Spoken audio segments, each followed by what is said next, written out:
On va donc passer aux Los Angeles Lakers, et j'ai mis du coup Jordan sur le partage d'écran, puisque Jordan va pouvoir encore plus s'étendre. Il était un petit peu en retrait malheureusement jusqu'ici, mais on va pouvoir plutôt le mettre en avant maintenant pour parler de son équipe, les Angelinos qui sortent d'une saison compliquée, encore une, hein, on a beaucoup, j'ai l'impression de dire ça pour beaucoup de previews, mais on parle des blessures, difficile de ne pas en parler quand on parle de ces Lakers qui subissaient d'abord, Covid, année Covid ou pas, hein, la blessure d'Anthony Davis, elle est attendue comme à chaque saison. Une blessure d'Anthony Davis qui laissait LeBron James aux commandes seul du navire aux alentours de janvier, et qui malgré tout se maintenait à un très bon niveau, notamment défensivement. Et puis finalement c'est également le Kings qui se voyait séparé de son équipe par une blessure, et là ce fut un petit peu plus, même beaucoup plus compliqué pour les Lakers de maintenir leur niveau, surtout qu'ils avaient l'extrêmement bonne idée à la trade deadline de signer en buyout André Drummond, qui a énormément apporté de positif à cette franchise et surtout à ses concurrents, on peut le dire, et qui donc arrivait avant les playoffs à se caler, à ne pas éviter plutôt le play-in et à finir à devoir se battre sur un match contre les Golden State Warriors, qui finalement s'inclinait face aux Lakers, et surtout face à LeBron James, encore lui, et puis finalement des playoffs compliqués face aux Suns, encore une fois, des blessures alors qu'ils avaient peut-être la série en main. Jordan, est-ce que tu peux nous parler un petit peu du bilan de cette équipe des Lakers? Qu'est-ce que tu as ajouté en plus de moi? Moi je trace les grandes lignes, mais tu peux t'épancher bien plus que moi sur la saison des Angelinos. Bon déjà comme tu l'as souligné, toutes les équipes qui sont arrivées dans les derniers matchs de la saison d'avant, pendant la bulle, ont été en grande difficulté physiquement, avec beaucoup de blessures. On n'est pas la seule équipe. Donc pour moi, ça a été vraiment ce qui a gâché notre saison. Je pense que notre recrutement de mi-saison était pas du tout loupé, contrairement à ce que beaucoup de personnes pensent, en se moquant de Dennis Schroeder ou de Harrell qui venait des Clippers. Je pense que notre équipe, elle marchait très bien quand elle était encore sur pattes au début de la saison régulière de l'an dernier. On était premier ou deuxième, je crois, pendant ce temps-là, pendant que l'équipe était encore en santé. LeBron James, sa blessure a été fatale. Anthony Davis, bon, comme tu dis, sa blessure a été d'autant plus fatale qu'elle est arrivée au plus mauvais timing de la saison. Donc pour moi, je pense que sans ces blessures-là, on était quasiment sûr d'être en finale, quoi, l'an dernier. Donc pour moi, il n'y a pas eu d'erreur de recrutement à part ce gros oignon de Drummond, quoi, qu'on a dû recruter dans la panique, plus ou moins à cause de ces blessures-là. Ensuite, est-ce qu'on attaque de suite cette saison, ou tu veux que je parle un peu plus de l'an dernier? Parce que l'an dernier, je pense que vraiment, à parler des blessures, il y a rien d'autre à ajouter, quoi. Ouais, si Jérémy a quelque chose à ajouter. Non, je suis d'accord avec Jordan sur le fait que le recrutement n'était pas raté. Ils avaient ajouté du talent. Dennis Schroeder, sur le papier, c'était génial parce qu'en sortie de banc, ça aurait été une super option. Et même en tant que titulaire, même si c'était pas le choix d'origine, euh, il apportait quand même une défense plutôt excellente. Et ça reste un joueur qui pouvait créer pour lui-même, donc être un plus pour cette équipe. Le seul, effectivement, gros problème, comme dit Jordan, c'est André Drummond. Visiblement, on a appris plus tard que s'ils l'ont laissé titulaire, alors que c'était clairement un mauvais fit, c'était parce qu'ils espéraient prolonger le contrat avec lui et donc le satisfaire en vue de la fin de saison. Bon, c'est le genre de petit arrangement qui, je pense, font un peu grincer des dents pour un fan des Lakers. Mais effectivement, je pense aussi qu'avec une défense qui était, je crois, top 1 et assez largement quand l'équipe était au complet, les Lakers avaient largement les armes pour au moins tenter le repeat. Et bon, les blessures d'Anthony Davis et LeBron James, parce que qui même d'ailleurs LeBron James n'était pas, je pense, à 100% pendant les playoffs, ont clairement coûté la compétitivité de l'équipe et ont poussé peut-être un changement d'effectif assez brutal cette saison qui n'était pas forcément nécessaire, mais qui est quand même arrivé. Je suis d'accord aussi sur LeBron James qui était pour moi toujours blessé pendant ces playoffs-là. Donc voilà, ça a été une saison très, très compliquée pour les Lakers et pour les fans des Lakers. Mais comme le souligne Jérém, on a pu compter sur notre défense, car je pense qu'on est resté la première défense de la ligue au final, avant d'entamer les playoffs. Confirme. Lakers France l'a souligné d'ailleurs tout le long de cette saison, de cette fin de saison catastrophique. Mais bon, je pense que voilà, le manque de vécu à cause des blessures nous a coûté,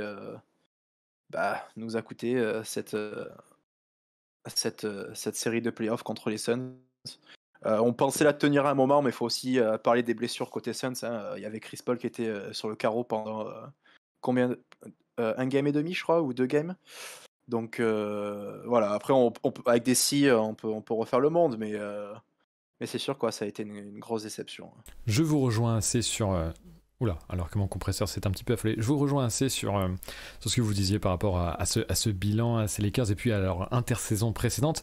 Une intersaison précédente qui, surtout en comparaison de celle de cette année, vraiment était, je pense, jugée très sévèrement, puisque cette année, elle pose déjà beaucoup plus de questions, et même Jordan, je pense, sera d'accord avec moi potentiellement. Je vais faire un petit tour d'horizon des départs et des arrivées avant de vous laisser la parole et de vous lancer sur les sujets, les interrogations que cette intersaison pose.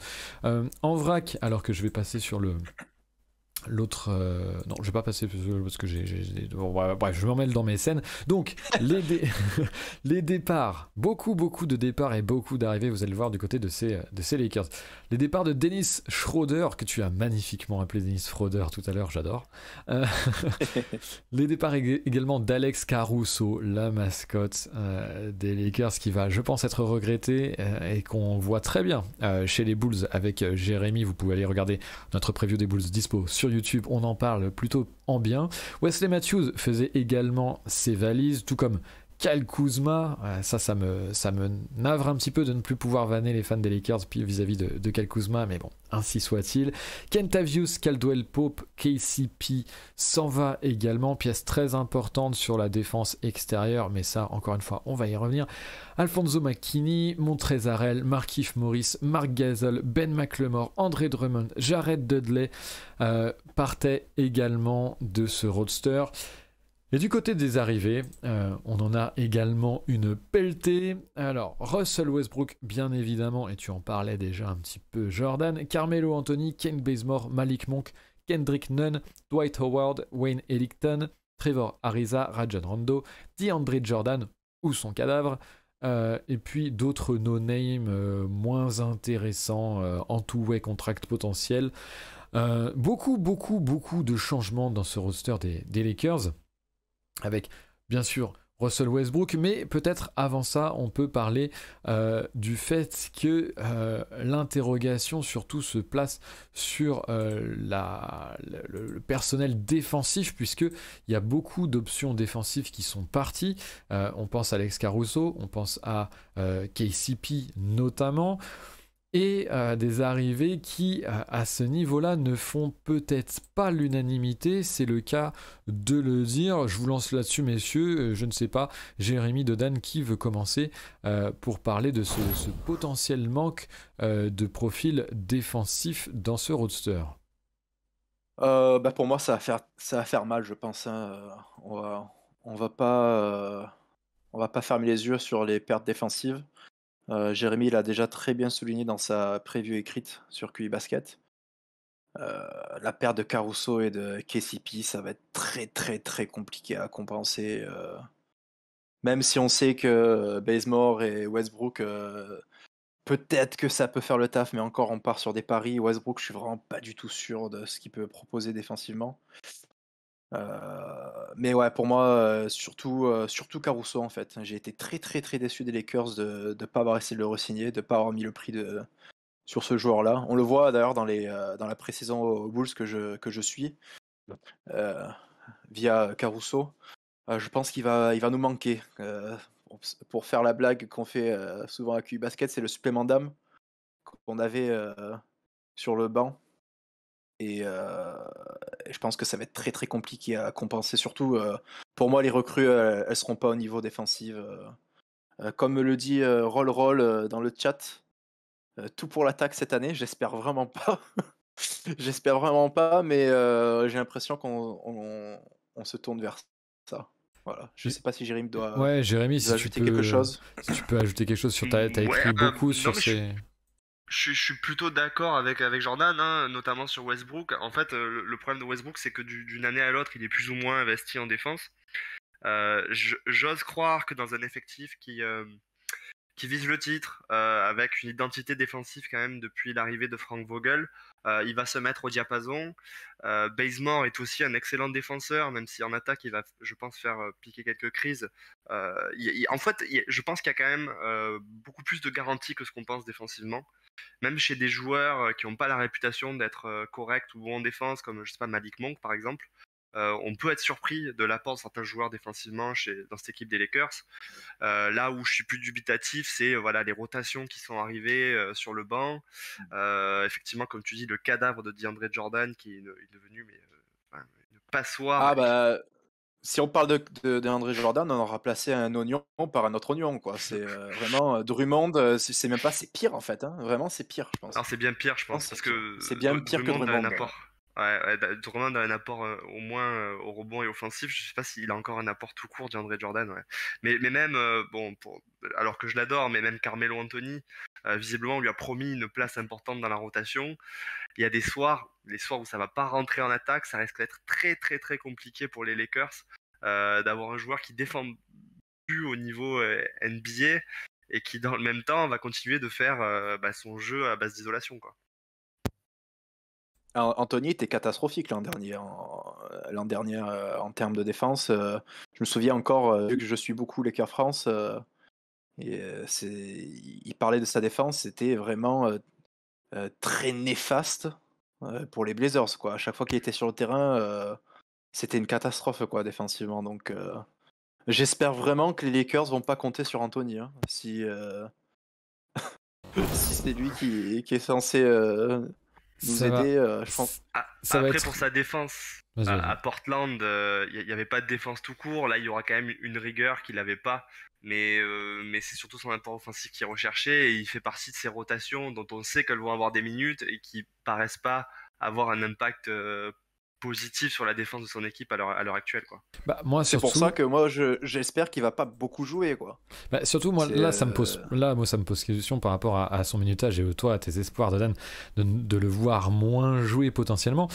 C'est que sur son poste maintenant en NBA, qui est plus le poste 4, hein, on est d'accord que le poste 3, il s'est décalé avec son âge, c'est aussi le positionnement d'Anthony Davis potentiellement en 5, LeBron en 4 également. Il y a tout un débat là-dessus, Jérémy, que tu abordais dans la preview, et sur ces postes-là et sur ces rotations-là, qu'est-ce que tu peux nous en dire par rapport à tout ça? Et justement, oui, on sait que AD n'aime pas forcément être décalé en 5. Est-ce que ce sera potentiellement la seule solution pour ces Lakers pour avoir du monde sur les ailes? Alors, on sait déjà que Anthony Davis a déclaré que il allait avoir des sacrifices qui allaient être nécessaires pour que l'équipe fonctionne. Et parmi ces sacrifices, on sait qu'il parlait effectivement de jouer plus au poste 5. Donc tout porte à croire qu'il jouera plus de minutes et probablement plus de matchs à ce poste-là, en sachant qu'en général, dans les dernières minutes du match, pour optimiser l'équipe, les Lakers avaient très souvent recours à l'option Anthony Davis en 5. J'avais d'ailleurs mis quelques chiffres dans la preview écrite, où en gros je disais que voilà, Anthony Davis qui était au poste 4. Ah, tu as rebugué, Très bon. tu peux nous redire ce que tu disais par rapport à Anthony Davis au poste 4 parce qu'il y a une petite coupure. Ah, ok, excusez-moi. Je disais que effectivement, on sait que à ce poste-là, il a un impact positif sur l'équipe. On considère que son net rating est de plus 5,6 quand il joue poste 4, mais il est de plus 15,6 quand il joue poste 5. Donc on sait qu'en fait, il n'y a pas photo entre les deux. Le problème étant, il joue face à des joueurs plus physiques, plus grands, plus costauds, ça le fatigue, lui-même s'en plaint. Néanmoins, je pense que cette année, il va accepter de passer plus de temps dessus, et notamment parce que quand on regarde l'effectif, Dwight Howard l'année dernière, il a quand même commencé un déclin qu'il a devenu assez inexorable.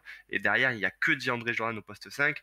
Quand on voit ce qu'il a fait au net, On se demande même ce qu'il fait vraiment dans la rotation des Lakers à l'heure actuelle. Donc il y a une vraie problématique, c'est-à-dire oui, on doit faire jouer Anthony Davis en poste 5, et de fait, ça veut dire qu'au poste 4, il faut des minutes, maintenant on sait que Trevor Ariza va être absent, donc il reste que LeBron James et Carmelo Anthony pour prendre ces minutes-là, donc on est quasi assuré de voir Melo prendre ses 20-25 minutes par match, je pense.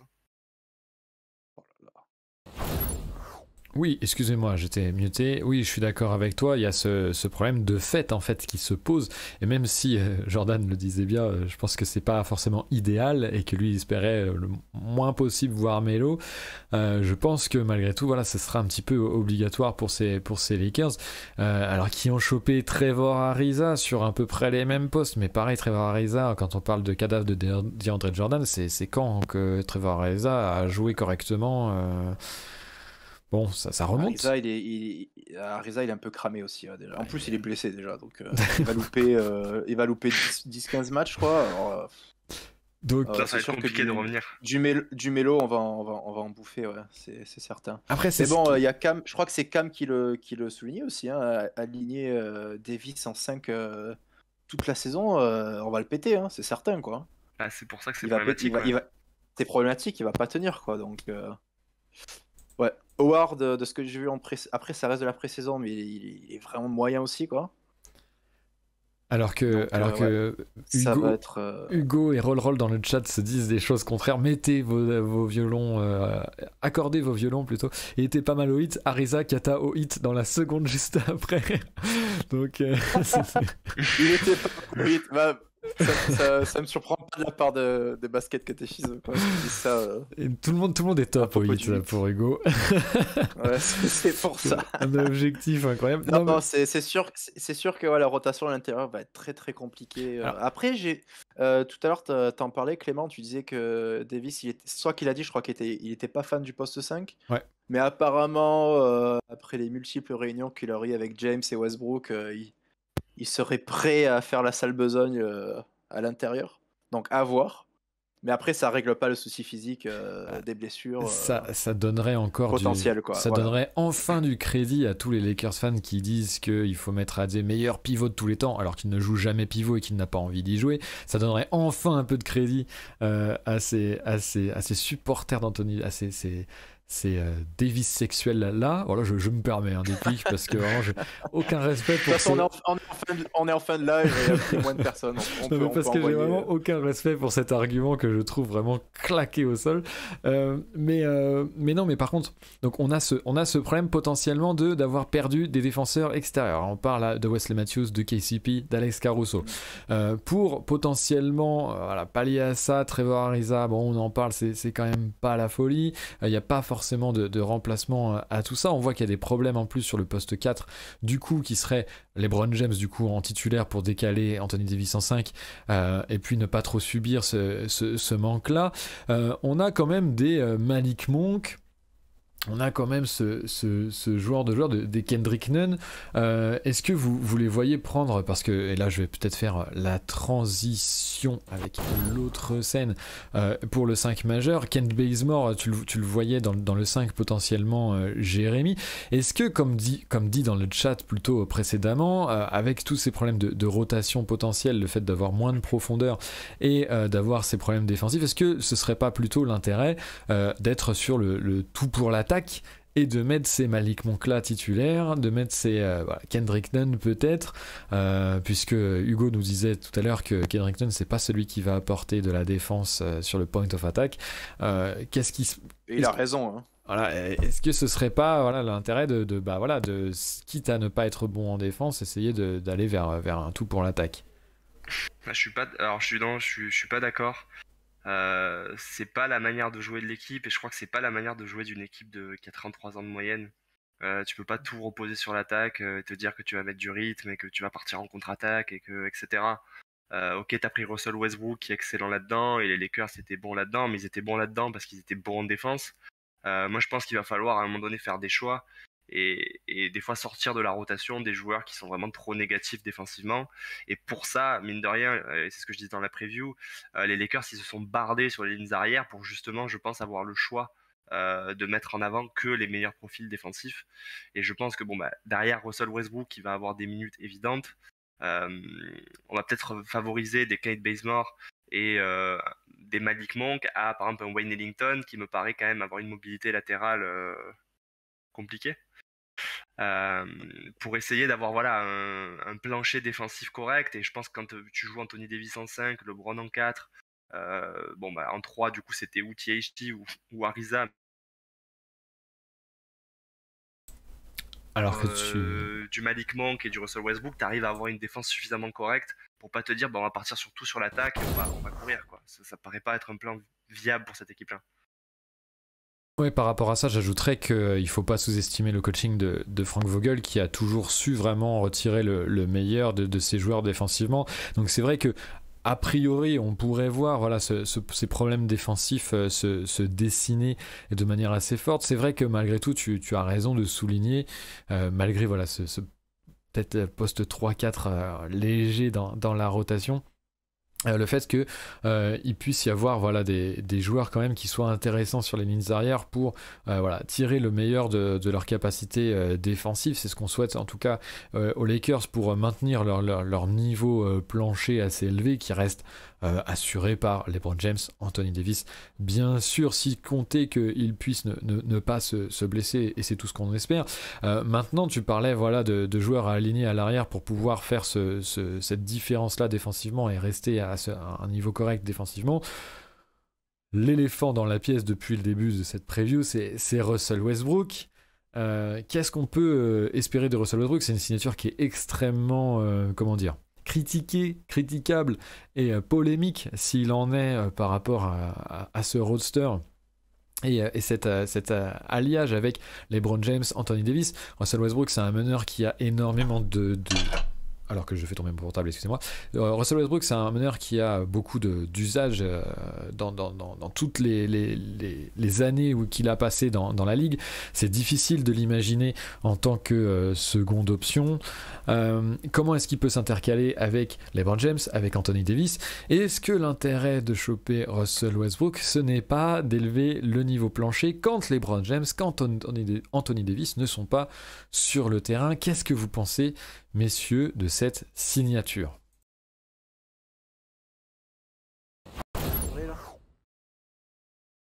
Vous pouvez y aller. Ok. Alors moi je pense que tu as raison sur ce dernier point. Je pense que le recrutement de Westbrook c'est pour soulager James, plus spécialement James. Mais personnellement je fais partie des gens qui sont pas convaincus par son recrutement. Je suis désolé pour les gens qui en attendent beaucoup de Westbrook aux Lakers.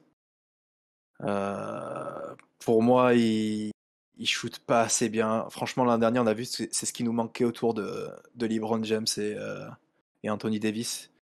Et Westbrook, c'est bricasse sur bricasse. Alors certes, physiquement, athlétiquement, il va apporter du punch.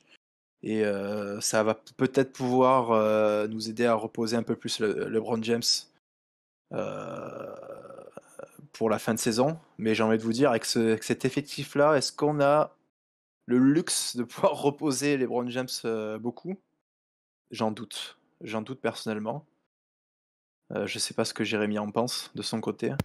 Alors, moi je pense que effectivement, je pense qu'on est tous d'accord pour dire que l'arrivée de Westbrook, elle a pour but de maintenir un plancher offensif suffisamment élevé pour se permettre de mettre LeBron sur le banc, voire les deux, LeBron et Davis sur le banc, et d'avoir quand même une production intéressante.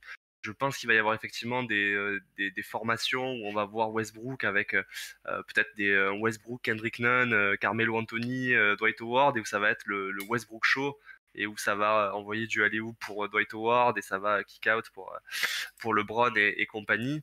Ça va permettre à l'équipe d'être productive, ce qui était vraiment sa grande faiblesse les années précédentes avec ou Schroeder ou personne l'année du titre.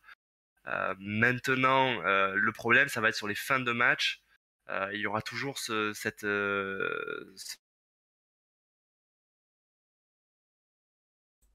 Jérémy doublon. Est-ce que leur jeu sans ballon, particulièrement celui de Russell Westbrook, qui est un des pires shooters qu'on ait vu sur de la ligue à ce volume-là, Qu'est-ce que ça va donner en fait? Est-ce que ça va pas juste réduire les performances de l'équipe?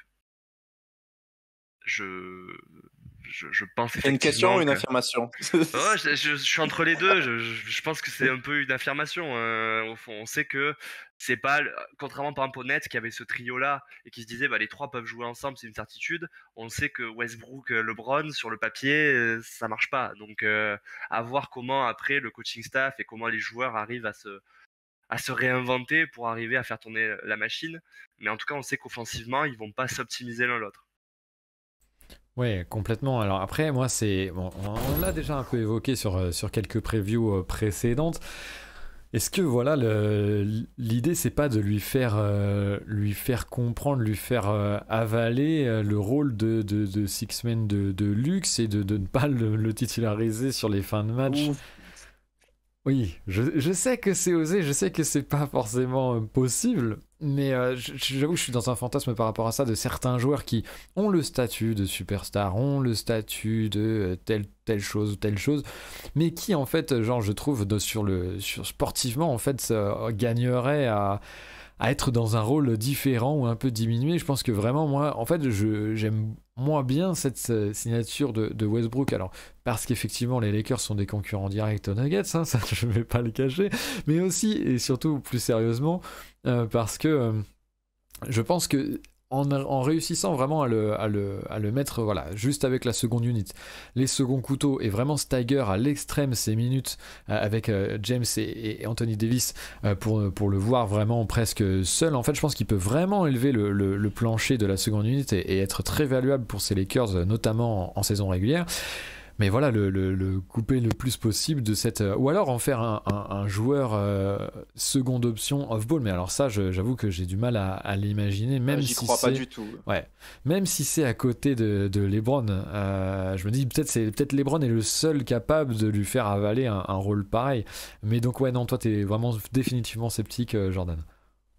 Moi, j'y crois pas du tout à le faire jouer off-ball avec James sur le terrain. En fait, le problème, c'est que Westbrook, c'est son style de jeu, tu vois, d'avoir la balle et de faire le jeu. Et donc, pour moi, ça va être compliqué. Après, c'est vrai que si comme tu l'expliques, s'il accepte ce rôle d'être avec la seconde unité, etc., bien sûr que ça va être un avantage. Hein. Regarde, comparé à Fraudeur de l'an dernier, c'est un beau step-up d'avoir Westbrook à la place.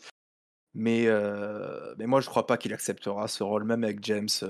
Je suis même pas sûr que ça soit le plan des Lakers de faire Bah, ça.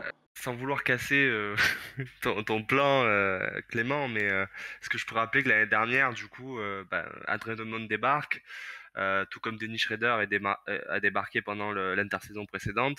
Les deux ont dit on veut être titulaire. Les deux ont été titulaires, même si c'était Exactement, pas c'est pour ça. idéal pour l'équipe. Donc, Et c'était des oignons. Hein. Alors là, c'est Westbrook. Si Westbrook te dit non, mais c'est vrai. Si c'est Westbrook qui te dit j'ai envie d'être titulaire, Vogel il va pas pouvoir dire non, désolé, fin de match. Il non, mais va le mettre titulaire, quoi. Donc parle bien de Schroeder quand même. Ne mets pas dans la même ah catégorie qu'André là, Drummond.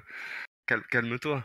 non, je le mets pas dans la même catégorie, mais pour te parler, comment dire, du standing du joueur, tu vois, si un joueur comme Schroeder est écouté, Vogel il va forcément écouter Westbrook Non, et ne pas le mettre sur le banc avec la seconde unité. C'était, messieurs, pour être un petit peu positif, c'est vrai qu'on est très critique depuis le début de cette preview par rapport à cette intersaison, au manque potentiel qu'on voit chez ces Lakers et à cette arrivée, cette signature de Russell Westbrook. TV Shady nous dit, moi je pense qu'ils n'ont pas vraiment de plan, ils vont mettre les trois sur le terrain et dire Inch'Allah pour que cela se passe bien. C'est effectivement une possibilité. J'essayais d'y voir le meilleur possible. Non, mais c'est ça. Non, mais c'est ça en vrai, de toute façon. C'est qu'ils vont mettre les trois ensemble, ils vont se dire, bon, faut espérer qu'ils défendent suffisamment bien, que leur non-complémentarité, elle soit pas trop évidente. Et de toute façon, il y a Anthony Davis qui lui est complémentaire avec n'importe quel joueur NBA qui va arriver à rendre ça viable. Mais en soi, le duo LeBron-Westbrook, on sait très bien que, voilà, en termes de skill set, ça se rentre dedans à un moment donné. Du coup, monsieur, j'ai tendance à être très pessimiste et je pense que là, c'est le pire des scénarios que j'imagine en faisant cette preview, quoi. Après, il se peut que ça marche, Non, mais du que coup, le tu peu parles. de jeunes qu'on est dans l'équipe fassent le boulot et que Voilà. Davis et James soient physiquement Tu parles de pire scénario. préservés. Bon, bah, je pense que notre équipe, elle va pas faire les play-ins cette année, quoi qu'il en soit, hein, on va pas se mentir. C'est Voilà. pas ça que je dis. Mais après, moi, je parle en tant que contender pour le titre, tu vois. Oui, bien Je- sûr. Bien sûr. Faire une saison régulière et se qualifier en playoff et peut-être être dans le top 4, bien sûr qu'avec notre effectif et nos joueurs, c'est après saison régulière, même si c'est un peu trop tôt, hein, là on parle d'une preview de saison régulière. Je, je sais pas, je pense que ça va être compliqué quoi, avec ce groupe-là. Mais après, c'est que mon avis, et peut-être que d'autres fans des Lakers vont me cracher dessus euh, lorsque ça sera Oui, sur on YouTube. les, Mais on les, on les connaît, les fans des Lakers, à voir des choses aussi un peu trop voilà. belles qu'elles sont parfois. Voilà, ça c'était pour ma petite pique pour vous, fans des Lakers. On arrive, messieurs, vers la fin de ce live à 14h. Voilà, t'as bien fait quand même de rappeler de quoi on parle avec LeBron James et Anthony Davis comme Voilà, duo exactement. fondateur. Il y a un plancher qui semble être assez élevé pour espérer si les deux restent en santé, mais ça c'est un petit peu comme toutes les équipes. Jérémy parlait de oui, effectivement, Denver, si Jokic se blesse, bon bah on est dans la merde, hein, très clairement. Je pense que voilà, pour les Lakers c'est un petit peu pareil avec ce problème d'Anthony Davis qui est quand même très injury prone, donc ça peut faire un petit peu pencher la balance. Mais malgré tout, voilà, on sait que voilà, on l'a vu la saison passée, LeBron James qui maintenait un niveau plancher énorme, peu importe où qu'il aille et avec qui il est.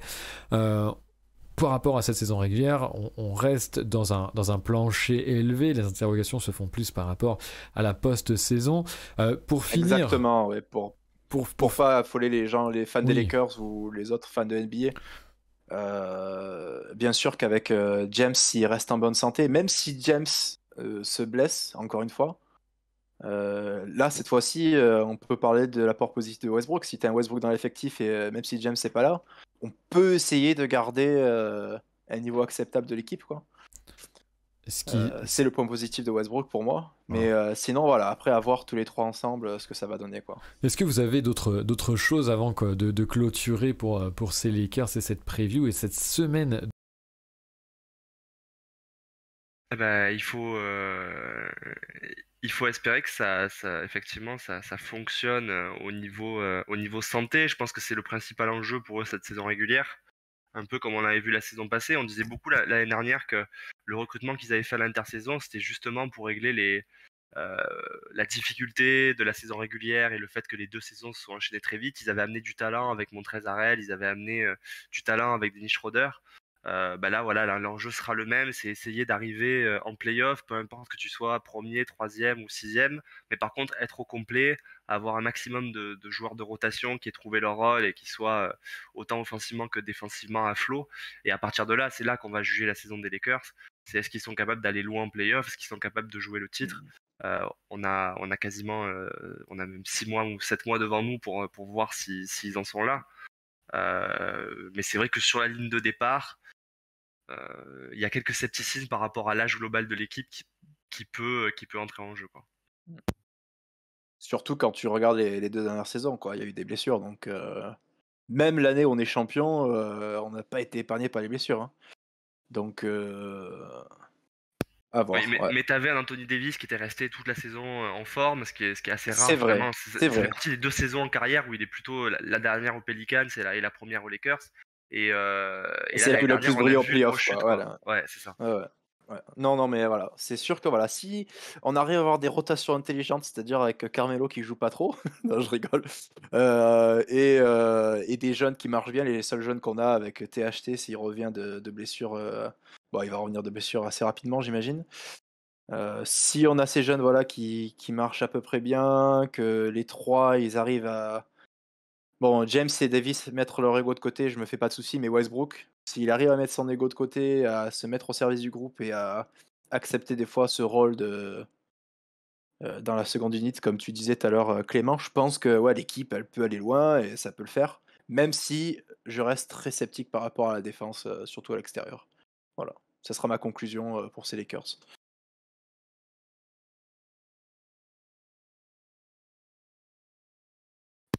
Je sais pas, mais je crois qu'on a perdu Clément.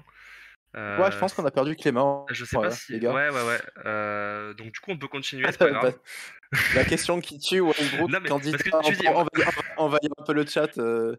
Il y a Hugo, je crois, qui a écrit Westbrook candidat à une All-Star Defensive Team. All Defensive Team.